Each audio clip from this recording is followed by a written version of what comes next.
Caros amigos que nos acompanham através da tvcei.com, nossos votos cordiais de muita paz.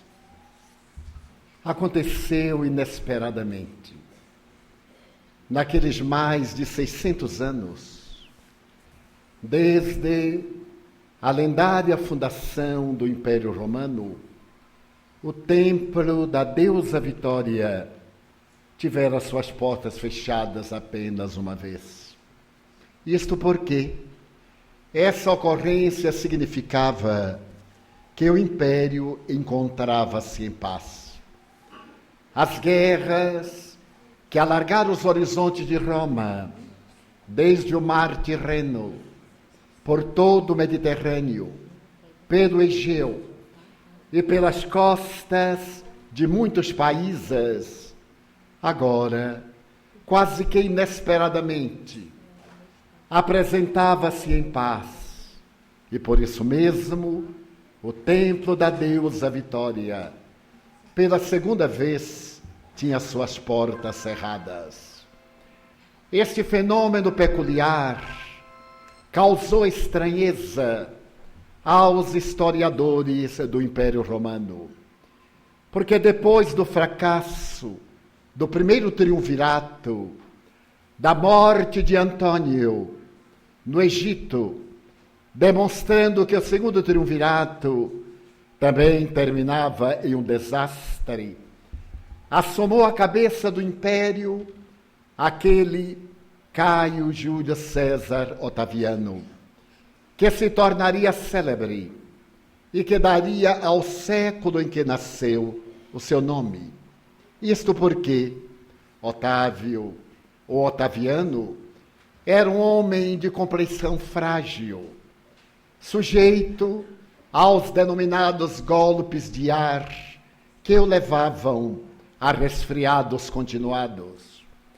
Face a enfermidades adquiridas nas lutas da Bitínia, seu corpo estava sempre devorado por dermatoses, e por isso mesmo ele o resguardava em tecidos muito delicados, para impedir a purulação do tecido dominado pelas bactérias.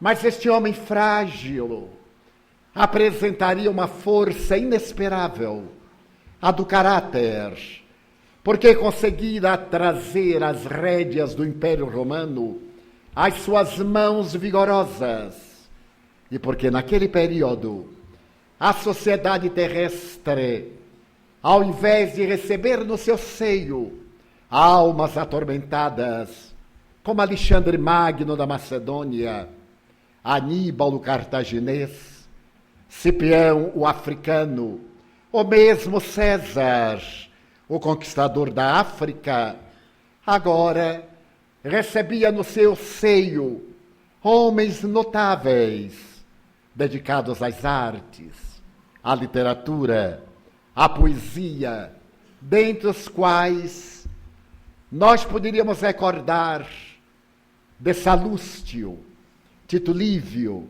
Mecenas e outros que cantavam aos deuses a glória do Império.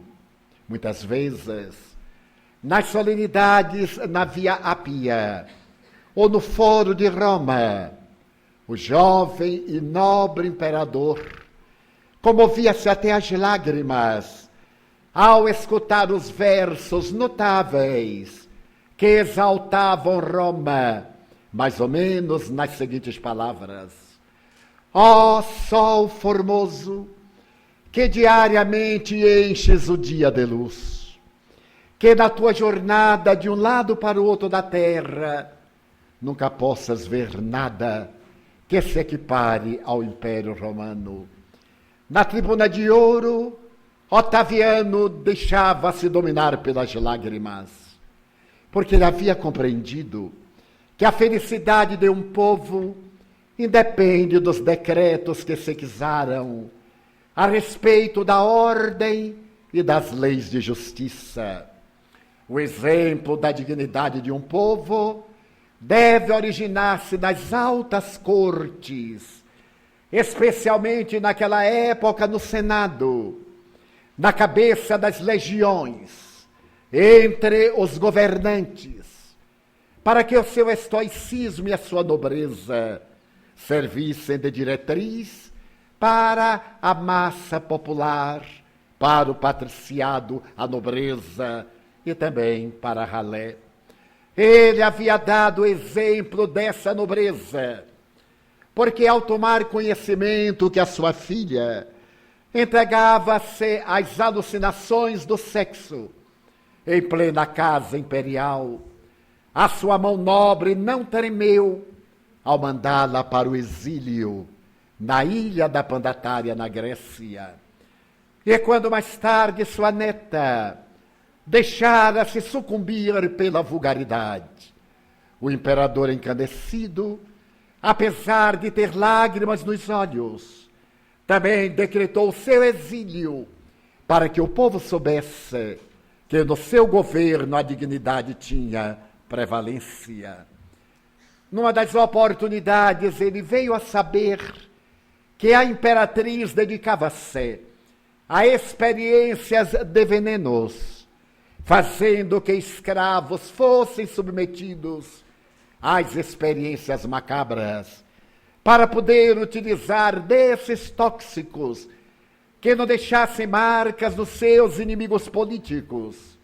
E o imperador, mais uma vez, em holocausto de silêncio, manteve-a no tálamo conjugal, porém, com a separação de corpos, porque não era digna de administrar o império que ele governava. Perguntam os historiadores o que teria acontecido com esse povo belicoso que saíra dos pântanos do Lácio e conquistara praticamente o mundo conhecido. Somente mais tarde é que se irá descobrir que naquela época espíritos de rara beleza abandonavam a corte celestial para vestirem-se da indumentária terrestre, preparando a túnica nupcial para o noivado, com aquele que viria depois trazer a paz e a justiça e realizar a grande núpcia com a criatura humana. Israel fazia 400 anos que amargava o silêncio da boca celeste, como se a divindade tivesse lábios ou emitisse sons que silenciara a sua mensagem. Aquele povo cuja diretriz sempre fora exarada pela boca profética, nesses 4 séculos últimos, experimentava o opróbrio, a humilhação, a dominação da águia romana, que mandara colocar na porta do santuário máximo, o templo de Jerusalém, a efígie da dominadora das terras conhecidas. Inesperadamente, um dia, às margens do rio Jordão, numa val denominada Bet Abara, a casa da passagem, uma voz tonitruante começou a gritar: eu venho preparar-lhe os caminhos. Eu sou aquele que abre as veredas. Eu não sou digno sequer de acariciar-lhe as sandálias dos pés sangrentos. É necessário, acima de tudo, que eu diminua para que ele cresça. Tratava-se de Iocanã, a voz que trombeteava nas margens do rio, depois da sua longa peregrinação no deserto, alimentando-se de frutos silvestres e de gafanhotos, estando seminu, com a pele de um animal selvagem cobrindo-lhe as partes pudentes, e atadas ao corpo por uma corda infecta, a cabeça grandiosa, os olhos abertos como 2 estrelas, a expressão leonina, João, aquele que lavava as impurezas de fora para aguardar a chegada do Messias, anunciava que o esperado estava na terra e que era necessário que as criaturas humanas abstivessem-se dos erros, modificassem a estrutura do caráter e dessem lugar a novos seres que dormiam dentro deles. Eu vos batizo com água, dizia ele às margens do sagrado Jordão, mas aquele que virá após mim, batizar-vos-á com as chamas do Espírito Santo, lapidando-vos e ao mesmo tempo queimando as impurezas, para que vos possais tornar ovelhas dóceis do imenso rebanho da paz. E foi assim que Israel, agora dividida em tetrarquias, escutou diante das margens plácidas daquele mar que é um lago, o lago de Genezaré, também conhecido como Mar da Galileia, ou Tiberíades. Em um dia formoso de Nisan, abriu maio em Israel, em plena primavera, uma doce voz que cantava uma sinfonia que permaneceria intérmina através dos evos, conclamando às criaturas as bem-aventuranças. Foi ali às margens daquele mar piscoso que se encontrava na parte baixa da terra, 200 metros abaixo do nível do mar Mediterrâneo, que a sua voz, como sendo uma canção cantada à distância, chegou aos ouvidos quase surdos da sociedade decadente que ali então vivia. A Galileia era então considerada uma região de opróbrio. Que pode vir de bom da Galileia? Interrogavam com certo cinismo aqueles que habitavam a gloriosa Judeia, na parte mais alta de Israel.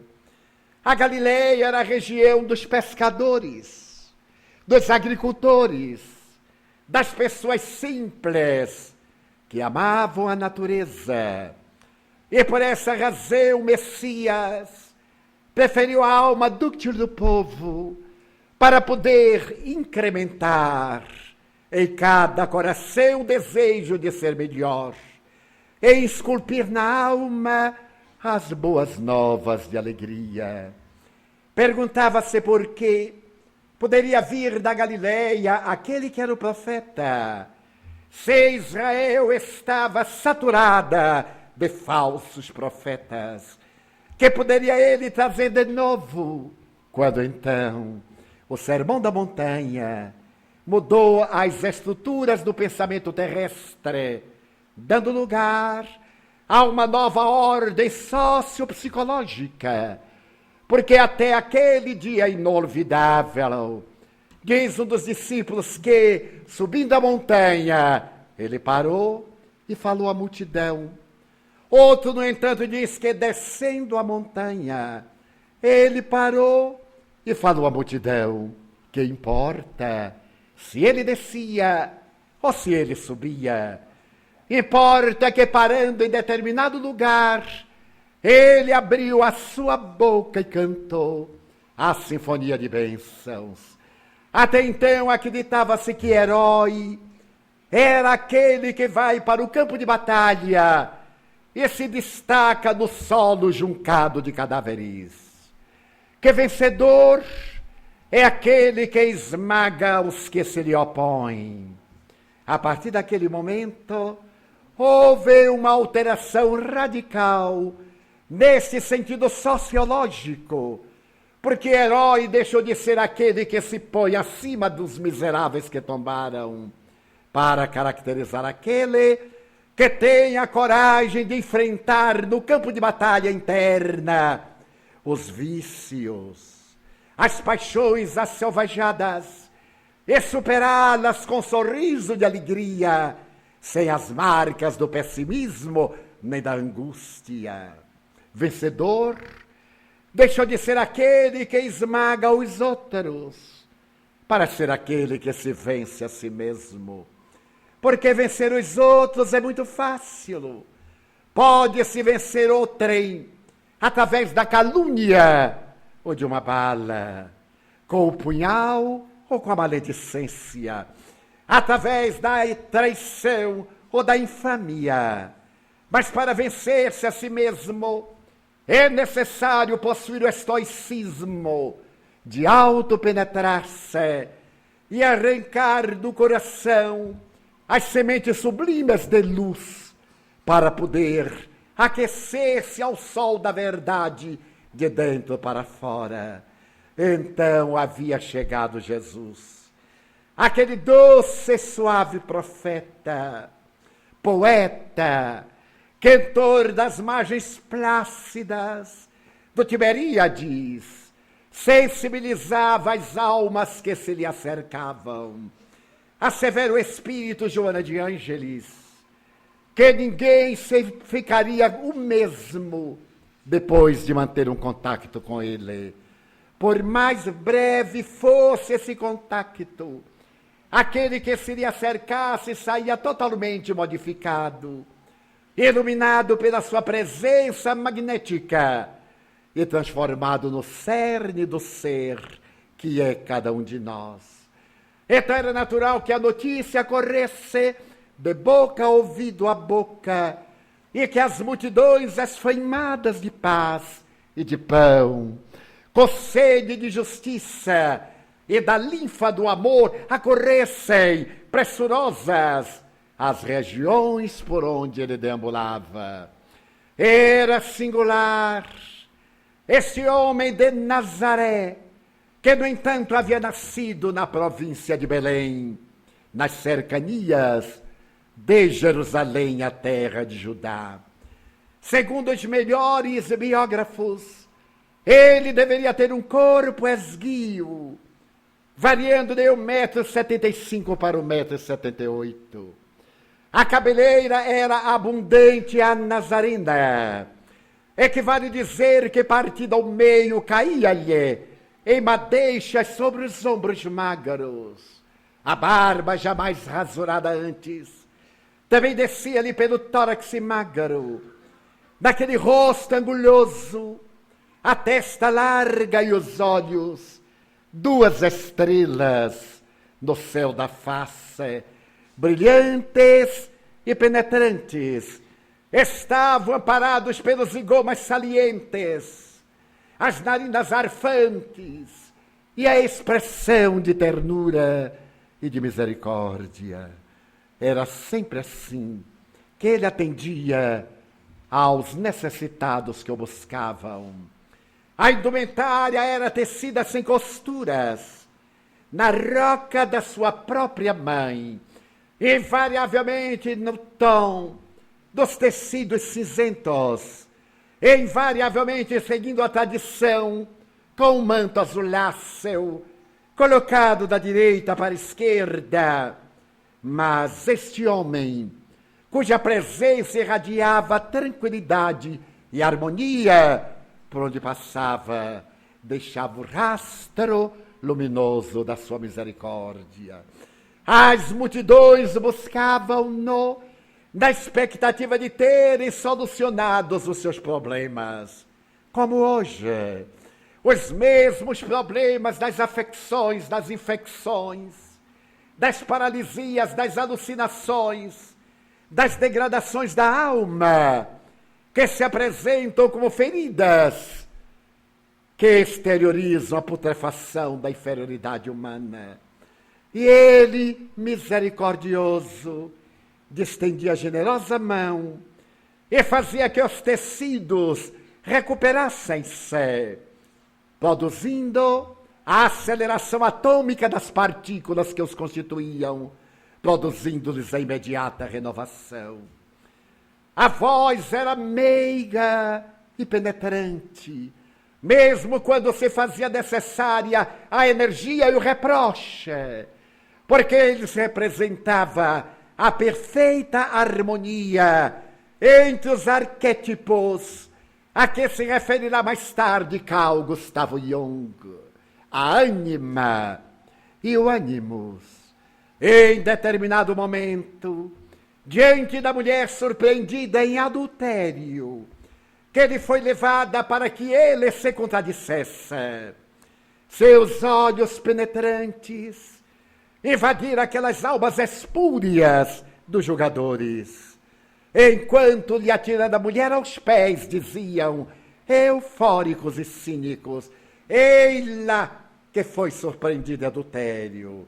A lei assevera que ela necessariamente deve ser punida, lapidada, para que se cumpra a justiça. Nada obstante, tu asseveras que o perdão deve ser a tônica da nossa vida. Afinal, que faremos com ela? A mulher chorava. Havia sido surpreendida em adultério, sim. Mas seria lhe perguntar-se onde estaria o adúltero. Porque atrás de toda mulher que tomba, tem um covarde escondido. Ela deveria pagar o preço do seu delíquio, e ele que a seduzira. O mestre olhou para aqueles semblantes pusilânimes, e uma tradição assevera que ele respondeu com a sabedoria que lhe era peculiar, que se cumpra a lei, porém, que ele atire as pedras lapidadoras àqueles que dentre vós estejam isentos de pecados. E se teria baixado e começado a escrevinhar no pó que se adensava sobre as pedras da praça. E como era natural, a curiosidade dos circunstantes odiava. E ele então escrevia ladrão, e aquele que olhava saía, porque realmente era um larápio, hipócrita, venal, e cada um que dirigia os olhos curiosamente para o que ele escrevia, recebia a resposta que os impedia de atirar pedras, porque eram todos igualmente pecadores. E em breve, a praça ficou deserta, ele e a mulher surpreendida no delíquio. Então, entre o silêncio que se lhes fizera natural, ele interrogou a mulher, que chorava, arrependida, magoada pela traição. Mulher, aonde estão aqueles que te acusaram? Ela só se deu conta agora, quando ergueu a cabeça e olhou em volta. E então respondeu entusiasmada, foram-se, Rabi, foram-se. Ninguém te condenou? Não, Senhor. Pois também eu não te condeno. Agora vai e não tornes a pecar. Aqueles que são adversários da lógica e do bom tom do Evangelho dizem que ele anuiu através dessa atitude com adultério, porque essas pessoas não sabem ler, são apenas alfabetizadas e não penetram no sentido das palavras. Quando ele disse que não a condenava, tampouco a absolveu, porque o problema era dela, não era dele. Não seria absolvê-la ou condená-la que iria modificar a estrutura do seu equívoco. Ele dava-lhe uma nova chance. Agora não lhe seria mais lícito equivocar-se, porque estava ela iluminada pelo contato com a verdade. E a mulher se foi. E narra o espírito Amélia Rodrigues que naquela mesma noite ele se encontrava em Betânia, na casa dos seus amigos Lázaro, Marta e Maria, que visitava periodicamente a 7 quilômetros aproximadamente de Jerusalém, quando a mulher, surpreendida na sua alucinação, foi procurá-lo no silêncio de uma noite adornada por Selene e banhada pelo seu manto de prata, que parecia dar à terra uma tonalidade especial. As ânsias da natureza respirava onomatopeias especiais e a sombra de uma pérgola, como a roseira despedaçada em pétalas rubras de sangue, ele recebeu a mulher equivocada, que ainda emocionada acercou-se-lhe e tomada das emoções daquele momento disse: Senhor, eu desejaria pedir-te que me ensinasses alguma coisa da tua palavra. Eu sei que errei e não me venho justificar. Desejo dizer-te, no entanto, que o meu marido, que visita Lupanares e não sai das tascas onde se entrega a embriaguez dos sentidos e a devassidão, fazia muito tempo que se não desincumbia dos deveres do tálamo conjugal. Foi ele quem levou o lobo para dentro de casa, o seu amigo, na solidão em que eu me debatia, na angústia do desprezo. Deixei-me encantar pelas palavras floridas desse terrível adversário da minha paz, que me ludibriou. Mas não era ele a quem eu amei, Senhor. Toda vez quando ele me dizia suas palavras quentes, cheias de promessas aos ouvidos da minha alma, eu delirava, porque recordava as palavras que meu amigo dissera na juventude. Eu transferia deste homem para aquele que me dava o desprezo às minhas emoções. Em verdade, eu não o traí. Quando me entreguei a esse devorador da minha vida, era em meu marido que eu pensava. Fazia tanto tempo de abandono. Que farei da minha vida? Ama. Se tu lograres amar, a tua vida será um festival de bênçãos. Mas como amar, se agora estou colocada na rua da amargura e atirada aos porões do desprezo? Ama. O amor é um tônico que somente podem sorver aqueles que se encontram no olvido, no abandono e que são carentes. O amor é maior para aquele que mais ama. E se tu amares mais aqueles que agora te perseguem, tu estarás enriquecida pelo amor. Então ama. Não examines as circunstâncias do teu equívoco. Examina as infinitas possibilidades que se abrem na direção do teu futuro e avança cantando o hino de alegria da era nova. O evangelho não veio para aqueles que são felizes. E é por isso que os fariseus dizem que eu sou um comilão e um beberrão, porque eu confraternizo com os miseráveis. É para eles que eu venho, os Amharet, essa ralé da sociedade, a quem ninguém dá a menor importância, porque eu sou o pão da vida. E aquele que de mim se nutre, nunca mais tem fome. Eu sou a água do estralo, e aquele que me sorve, não tem mais sede. Então, se tu desejas a paz, vai e ama. O Pai é, acima de tudo, o amor, por excelência. A mulher estava deslumbrada. Jamais ouvira alguém tão rico de compaixão. Não era um homem que ele falava, era a ânima daquele homem singular, era a mãe, que através dele expressava-se com infinita ternura. Ninguém te condenou, tampouco eu o faço. Sequer eu te julgo, porque todos julgam pela aparência. Mas eu que conheço as nascentes do coração, a ninguém eu julgo. Agora vai em paz. A mulher ergueu-se. Ela não era vítima do passado, conforme propõe a moderna psicologia. Estava diante dela o vir a ser, as infinitas possibilidades do amanhã.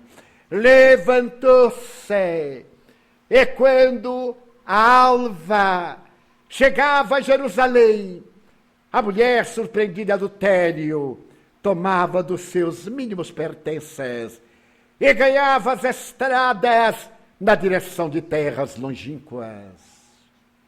20 anos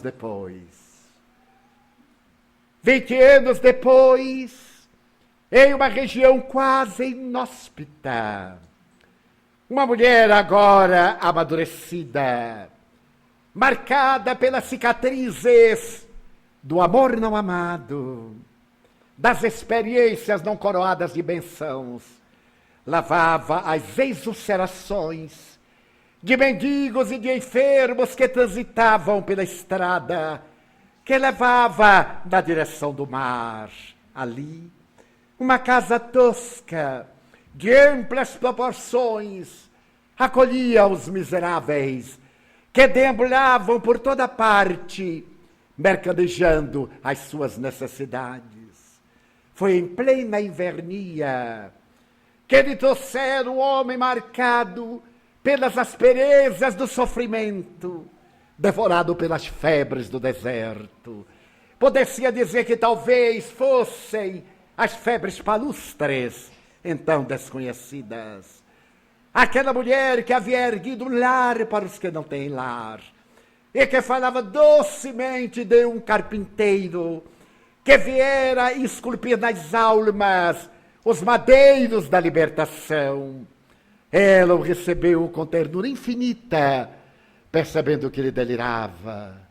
Nessa noite de frio, de céu sem estrelas, debilmente clareada por uma lamparina de óleo que crepitava, ela limpa as feridas do homem, coloca pensos de água fria na testa e escuta-lhe o delírio que o macera e que o enlouquece. E então ela vai anotando das frases que lhe escapam dos lábios que eu não deveria ter feito isso. E por mais que ele desejasse coordenar o pensamento, as imagens fugiam-lhe. E ela, de repente, deu-se conta que estava diante do marido que a expulsara de casa. Ele, depois daquela cena dolorosa, descobriu que, em verdade, era a ela a quem ele amava. Visitava os bordéis, vivia com as meretrizes, mas era uma questão da época, da moda, como hoje. O erotismo, a sexolatria fazem parte do exibicionismo narcisista, dos aparentemente triunfadores vazios existenciais. Já também naquele momento, e ele asseverava que foi a única mulher a quem realmente amou. Ao perdê-la, deu-se conta do abismo imenso que se lhe abriu na alma. Procurou-a por toda parte. Viajou por terras estranhas, colhendo notícias e informações, e nunca a encontrou. Agora estava ali, quase à morte, lamentando aqueles anos perdidos, aqueles anos de dor e angústia, enquanto ela se recordando da manhã fatídica em que fora surpreendida no delito por causa dele que levara a polícia do templo depois da armadilha que ele preparara. Ela recordou-se de Jesus. Ama. E acariciando-lhe a cabeça, falou-lhe docemente: não te perturbes com o passado. Um dia veio alguém ter conosco, que nos falou que a nossa vida é nada mais, nada menos do que o amanhã. Estamos na terra para edificar o porvir, através das nossas ações do dia a dia, de cada hora. Não lamentes as lágrimas vertidas, nem as dores experienciadas, que se te transformam em degraus de ascensão, para mais tarde um dia no reino, quando despertares para a vida. E não lhe disse que era aquela que fora expulsa do lar. Agora não era mais a antiga esposa, era a mãe generosa, porque a mulher nasceu essencialmente para ser mãe. E mesmo nos relacionamentos sexuais, conjugais, de parceria, depois que passa um largo período e o desencanto da libido que desaparece, instala-se, eis que ela se torna mãe do marido, mãe do companheiro, mãe do parceiro. Quantas vezes eu ouço amigos meus olharem para a esposa, ei mãe, é naturalmente uma expressão freudiana, mas é de alguma forma o inconsciente da carência masculina, que tem nos seus hormônios a intrepidez, a coragem, a audácia, mas a ternura, a maternidade dúlcida é do coração feminino. Ele morre nos seus braços, enquanto ela balbucia uma suave canção galileia, falando da excelência do amor. Eis porque aquele homem que havia reunido a ânima ao ânimos e que havia realizado este maravilhoso encontro do ego com o self, na identificação de Deus no seu próprio coração, era a doçura em pessoa, que não dispensava de forma nenhuma energia. Como esquecer, por exemplo, que em determinada oportunidade os fariseus, os hipócritas, que atendiam às 615 imposições da lei, 365 proibições, que são determinações a respeito de cada dia do ano, e as outras de acordo com as exigências do corpo. Aqueles que se preocupavam com a aparência, e então perseguiam o rabi, porque amavam os miseráveis. Um dia ele dirá, na sua energia doce, nessa força que tipifica a masculinidade do ânimos, ó raça de víbora, hipócritas, sepulcros de branco caiado por fora, e dentro somente podridão, até quando eu vos suportarei? É necessário uma energia masculina muito grande para dizer isso na face, porém dizer sem raiva. É claro que todos nós dizemos quando a ira, esse monstro, toma conta de nós e a descarga de adrenalina faz nos investir contra. É claro que nós dizemos, mas dizer sem ressentimento, sem revolta, na atitude pedagógica de que educa ou reeduca só Jesus, e continuar na sua tarefa sem dar a menor importância àqueles que eram os perseguidores. É natural que este homem singular atraísse não somente aqueles que tinham o corpo despedaçado pelas ulcerações físicas e morais, senão também aqueles jovens arrebatados que ouviram falar dele, que cantavam o reino dos céus e que eram atraídos como um dia em que os companheiros foram à cidade e ele permaneceu ali mesmo, nos arredores, conforme narram respectivamente Mateus 19, 16, 25, ou Marcos 10, 11, 26.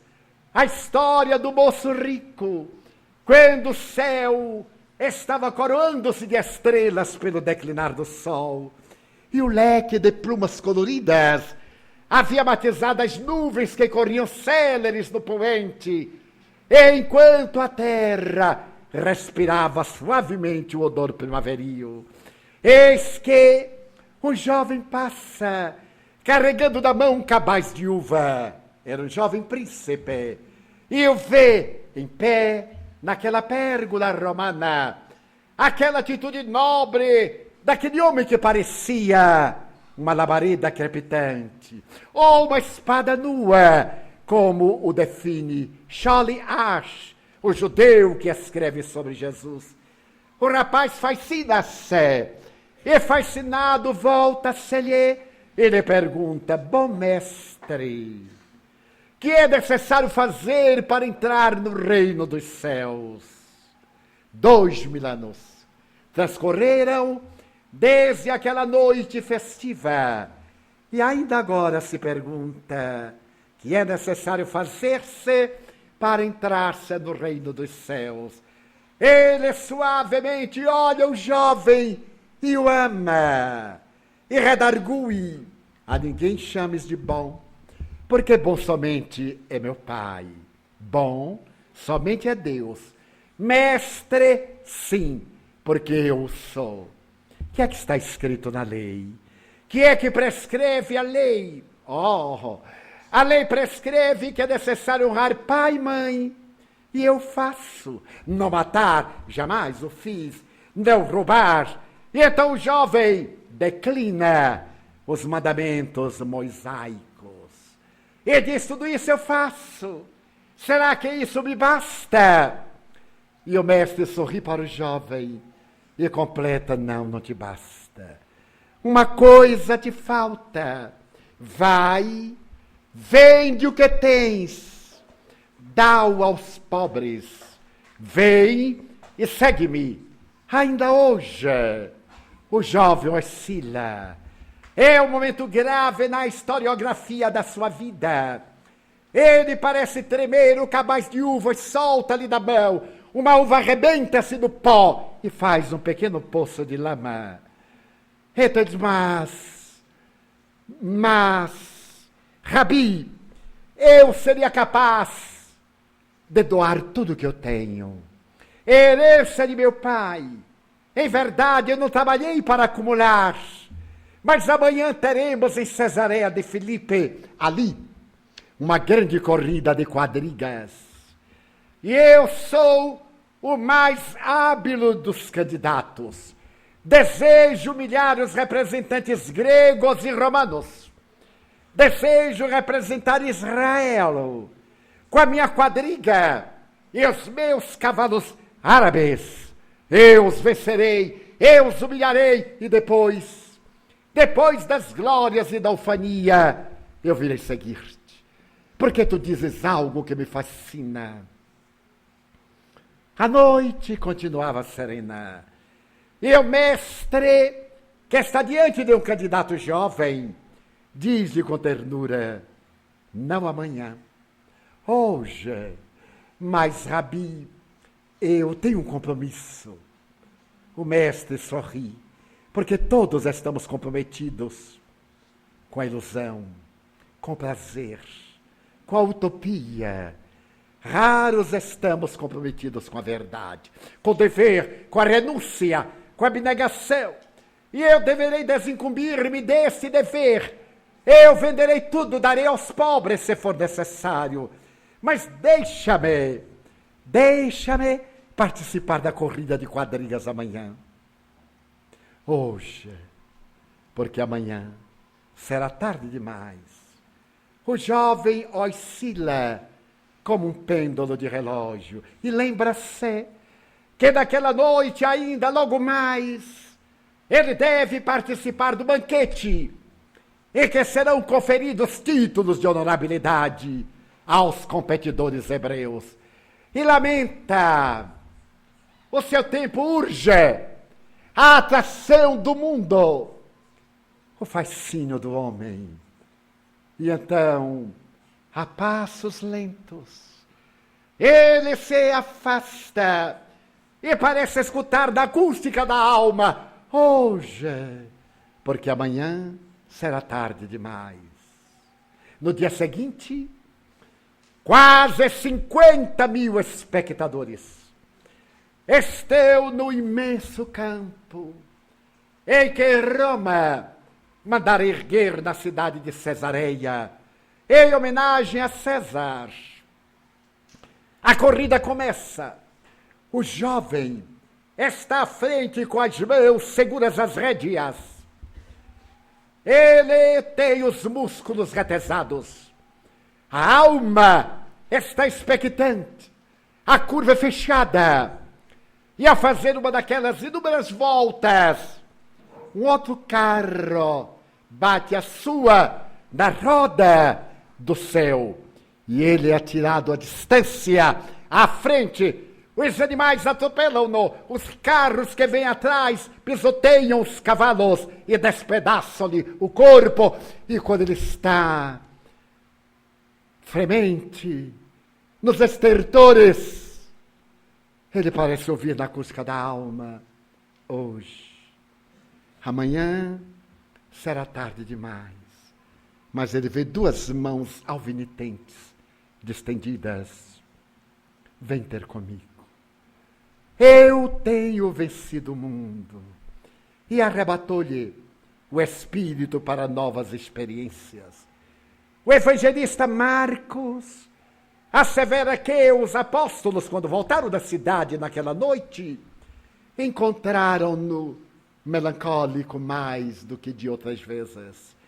E era inevitável a pergunta: Senhor, que tens?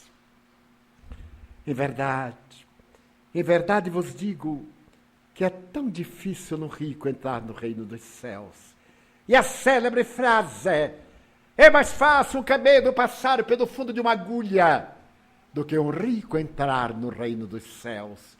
Interpreta esse camelo não como dromedário, mas como cabo, corda, linha, de espessura volumosa, maior do que o orifício. Porque ele falava o aramaico, que é o dialeto da língua hebraica. E muitas vezes faltavam sinônimos ou palavras para definir outras expressões, tendo a mesma palavra vários significados, como no caso da língua portuguesa, manga, que nós podemos colocar em 5 sentidos, a depender da construção da frase. A manga da roupa, a manga do candeeiro, a manga de capim, manga, a fruta, manga do verbo zombar, do verbo mangar. Então é necessário compreender esse sentido, porque a letra mata e o espírito vivifica, disseram inúmeras vezes. Então, a frase passa à posteridade como sendo uma maldição aos endinheirados, aos indivíduos possuidores de notas fiduciárias e de altos depósitos bancários ou que investem na bolsa. Não necessariamente. Naquele sentido, quando ele fala dos ricos, ele se refere à riqueza da juventude. Pode haver tesouro maior do que a juventude. Ele refere-se ao tesouro da saúde, à riqueza da inteligência, às conquistas ético-morais. Não é riqueza apenas a moeda, mas é também o bem-estar, a alegria de viver. São tesouros incalculáveis. O cinismo costuma dizer: é verdade que o dinheiro não dá felicidade, mas ajuda. Ajuda muitas vezes a corrupção, a degradação moral. E é certo que tem uma finalidade específica, que Paulo reprochava numa linguagem vulgar, que o dinheiro é o esterco de Satanás. Que não iremos levar ao pé da letra, porque sabemos que é o dinheiro que corrompe quantas vidas que se lhe entregam para poder fruir das ilusões, dos 15 minutos de holofotes, do aplauso popular, da mídia, e depois do abandono, da solidão e do desespero. A riqueza. Passados 2000 anos quase, 19 séculos, veio o Espiritismo restaurar-lhe a grandeza moral, como assevera Allan Kardec logo no início do Evangelho segundo o Espiritismo. Ser examinada a sua proposta moral, há uma luz nova, sob uma nova óptica, para entendermos a grandeza dos valores éticos, para despertarmos para a realidade do ser e não do ter, ter transitório e ser permanente. Veio a doutrina espírita e nos arrebata como um moço rico, não como a mulher que se deixou conduzir pelo amor e entregou a vida. Temos aí 2 grandes convidados: a equivocada que se regenera e o saudável que se perde a si mesmo.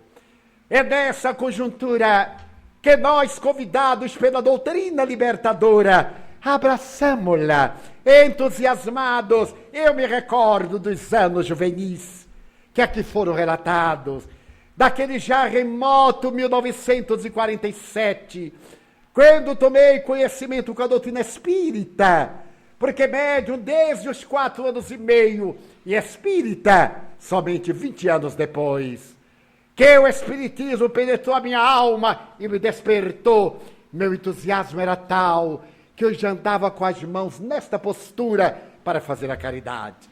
A pessoa diz: Divaldo, eu estou... Tome-lhe um passe ali mesmo, para diminuir o problema. E depois desse entusiasmo, desse arrebatamento, a reflexão.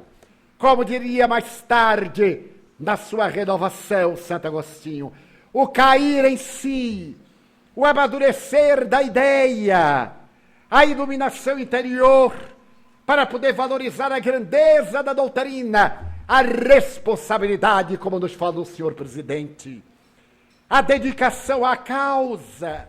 No meu caso em particular, sem querer fazer autobiografia, não for o espiritismo e essa vida de um ser interexistente entre dois mundos, que teria sucedido comigo, senão a loucura, o suicídio ou o crime hediondo, talvez não chegando a esta provecta idade. As minhas perturbações eram de tal natureza que até hoje não aprendi a dirigir automóvel, nem bicicleta, porque estava sentado às vezes à frente, ia freando, gritando para o amigo: pare, acaba de atropelar uma pessoa. E ele, que já sabia do meu distúrbio, sorria e dizia: um a mais, um a menos, não faz diferença. E prosseguia. Não aprendi a nadar. Foi uma vida especial. A doutrina espírita chega nessa alma atormentada e apresenta o rumo áspero, sem dúvida. Nenhuma conquista é feita de utopias, mas de suores e lágrimas. Qualquer conquista ético-moral, profissional, cultural, artística, científica ou tecnológica, é sempre feita com as noites indormidas, com o ideal, com a alegria do ideal. Então, o espiritismo, eu devo a existência que se prolonga demasiadamente. Até eu penso que a memória do computador está com defeito lá do além, e que a palavra desencarnação foi riscada do meu processo. Ainda há pouco uma moça linda dizia: o que o senhor faz para ser tão jovem? Porque eu li que o senhor tem 80 anos. Eu disse: 82. Não, eu digo sim, não, sim. Vamos ver quem ganha. 82, mas o que o senhor faz? Eu digo: eu sou feliz. E ela, jovenzinha, ficou impressionada, porque eu não lhe disse tudo. Porque eu li no meu mapa astral, está na moda, que eu vou desencarnar de paralisia infantil. Então eu estou começando o processo de volta. Até chegar lá eu vou ao enterro de muitas pessoas queridas. E farei a prece de despedida, como é natural.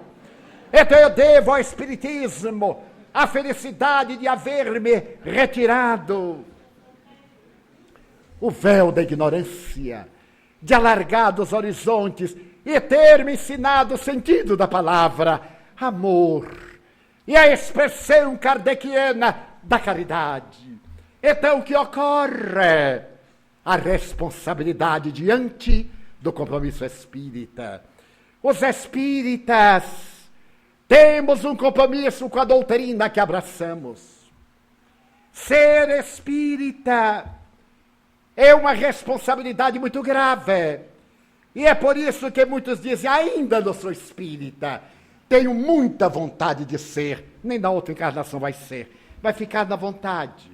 Allan Kardec, com a sabedoria que ele era peculiar, estabeleceu que se reconhece o verdadeiro espírita pelo esforço que empreende para ser hoje melhor do que ontem, amanhã melhor do que hoje, lutando sempre contra as más inclinações. Ele não disse que o espírita é alguém que já logrou essa realização, mas é aquele que está empenhado em lograr esse objetivo, o que nos dá uma alegria imensa. Então somos espíritas imperfeitos, está muito bem. A caminho da perfeição, ou espíritas pelo coração, conforme nos aprouver.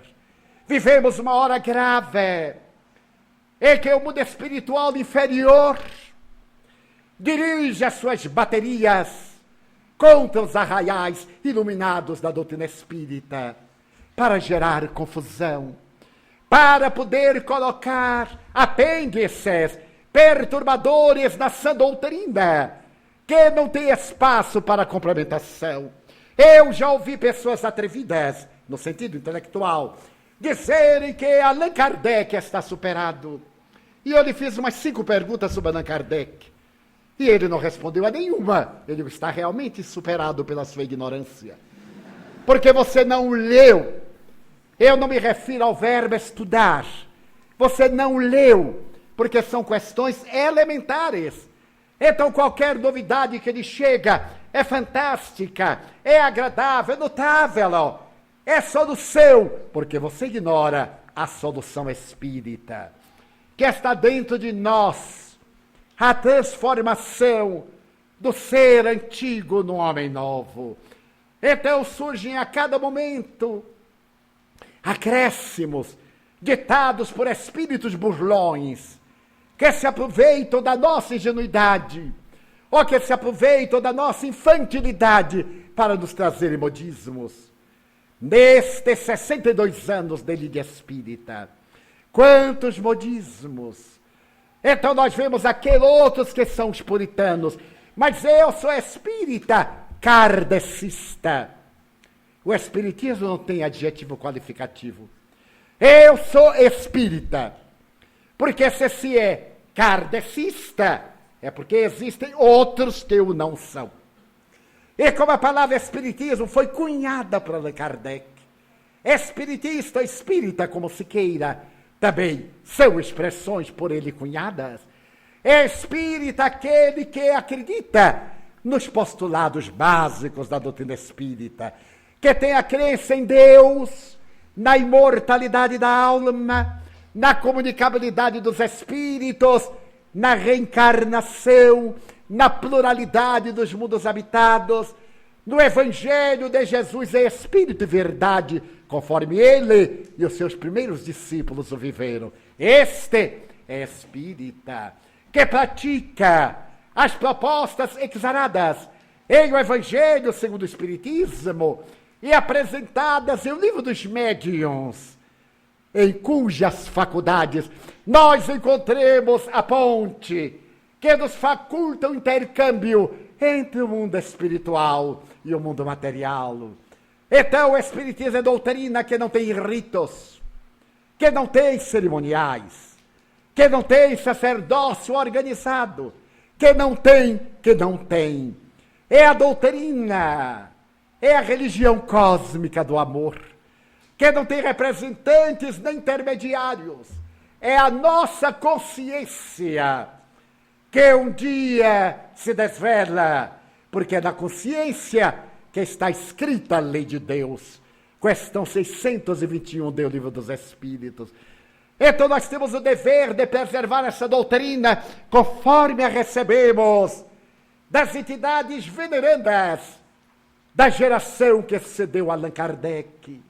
E no Brasil, das entidades nobres, como o Dr. Adolfo Bezerra de Menezes Cavalcante, como Saião, Eurípides Barçanulfo e como Chico Xavier, mais próximo de nós.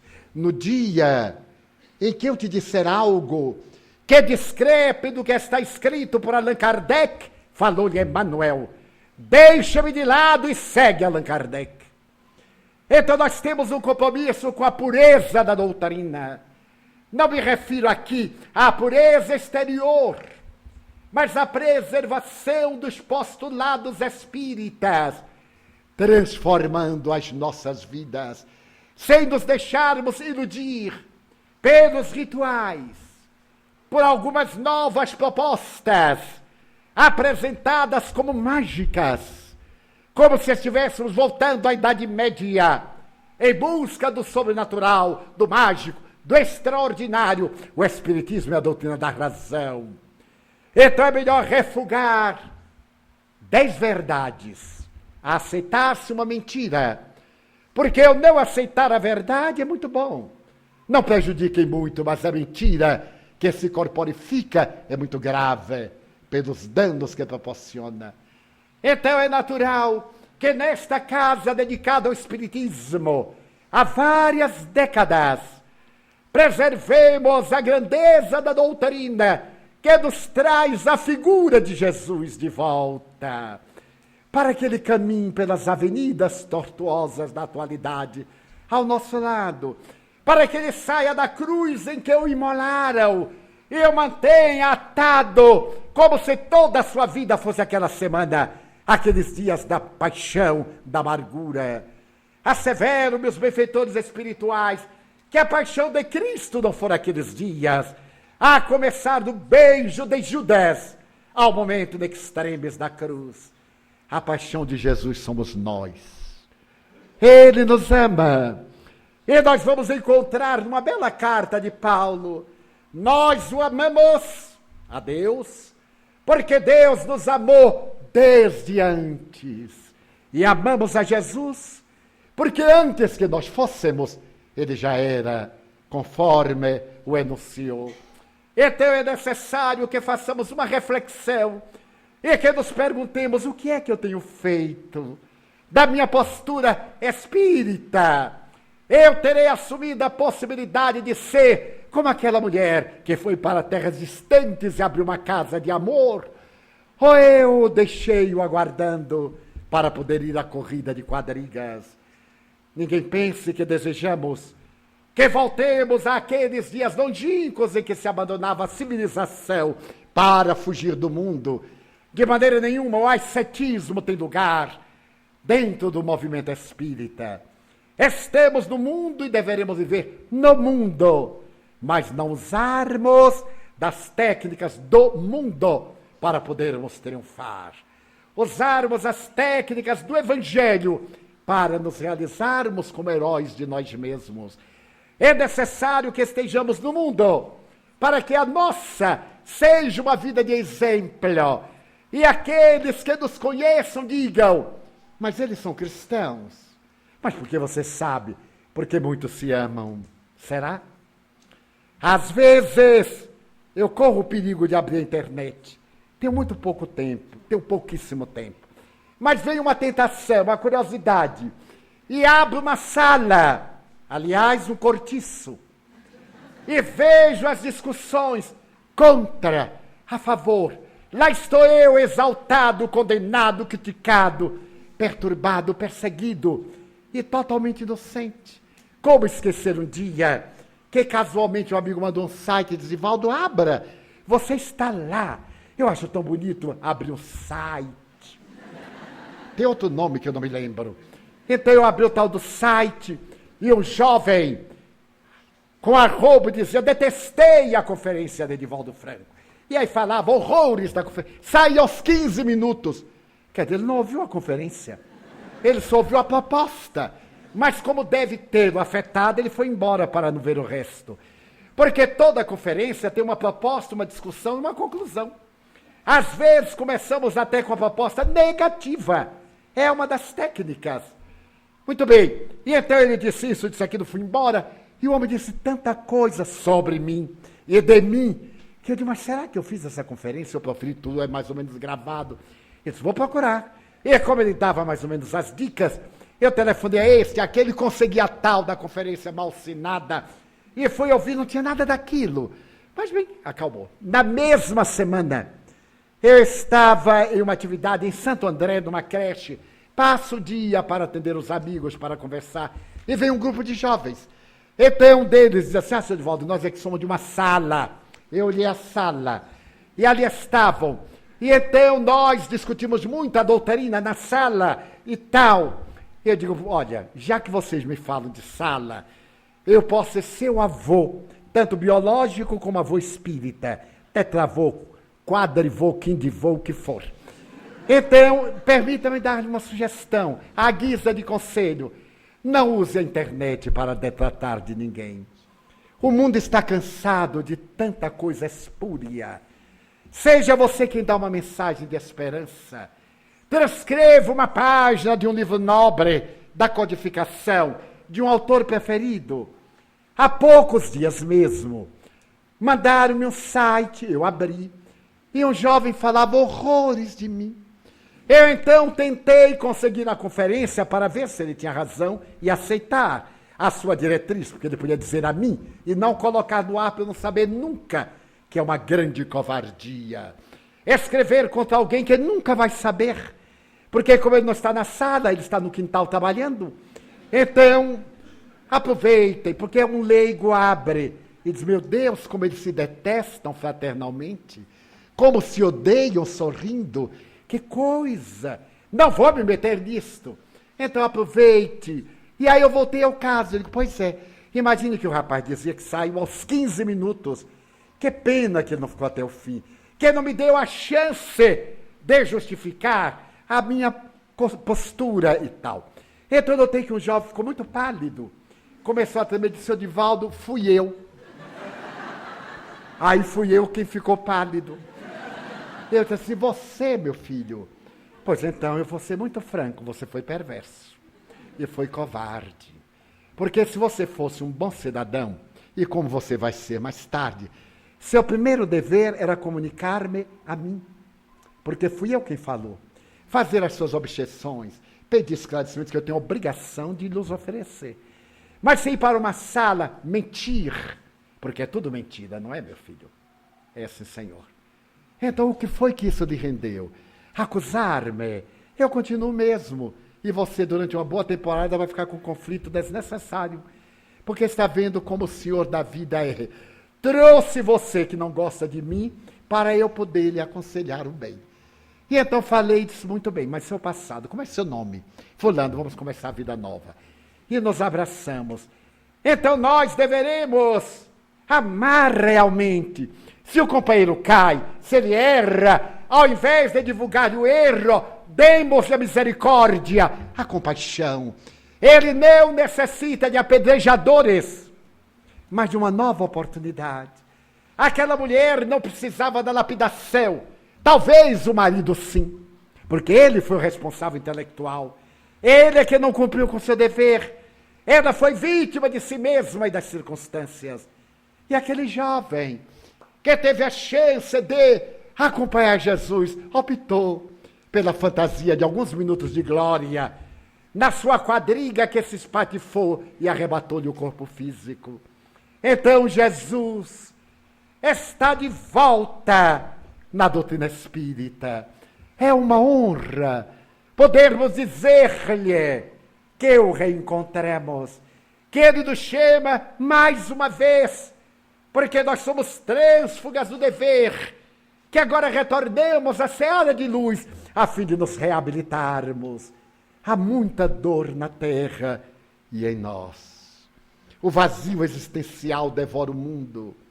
A angústia, a solidão, a ansiedade geram a depressão, o transtorno, o síndrome do pânico. Quantas dores! Este é o momento de amar, de nos darmos as mãos, de eleger a doutrina espírita como sendo a nossa meta, como escreveu Emmanuel, através das mãos do venerando apóstolo da mediunidade Chico Xavier. Espírita, seja o nome do teu nome. Espírita é a honra que podemos disputar por conhecer Jesus. E no silêncio das nossas orações, pedirmos a esse doce e suave pastor que nos leve de volta ao seu rebanho, para que aconteça aquele mesmo fenômeno de Roma e a sociedade terrestre cansada de terrorismo e de violência, de degradação, de incúria, e de agressividade.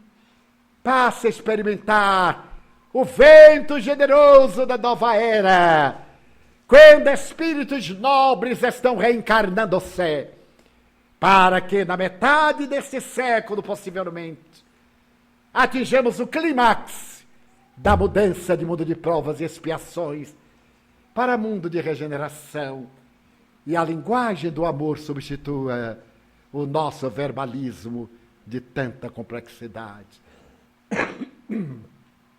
Que sejamos nós, aqueles que tenhamos a honra de esparzir alegrias, apesar das dificuldades de dizermos que a vida é bela, que ela é colorida, que ela é rica, ao invés da blasfêmia da queixa, darmos a nossa gratidão cantando, Senhor. Eu gostaria de dizer-te que é uma vida que é bela e é consentida. Muito obrigado, Senhor, por tudo que me deste, por tudo que me dás. Obrigado pelo ar, pelo pão, pela paz. Obrigado pela beleza que os meus olhos veem no altar da natureza. Olhos que veem o céu, a terra e o mar, que acompanham a ave ligeira que voa fagueira pelo céu de anil e se detém na terra verde salpicada de flores em tonalidades mil. Muito obrigado, Senhor, porque eu posso ver meu amor, mas diante da minha visão eu detecto os cegos que se debatem na escuridão, que tropeçam na multidão, que choram na solidão. Por eles eu oro e a ti eu imploro com miseração, porque eu sei que depois desta lida na outra vida, eles também enxergarão.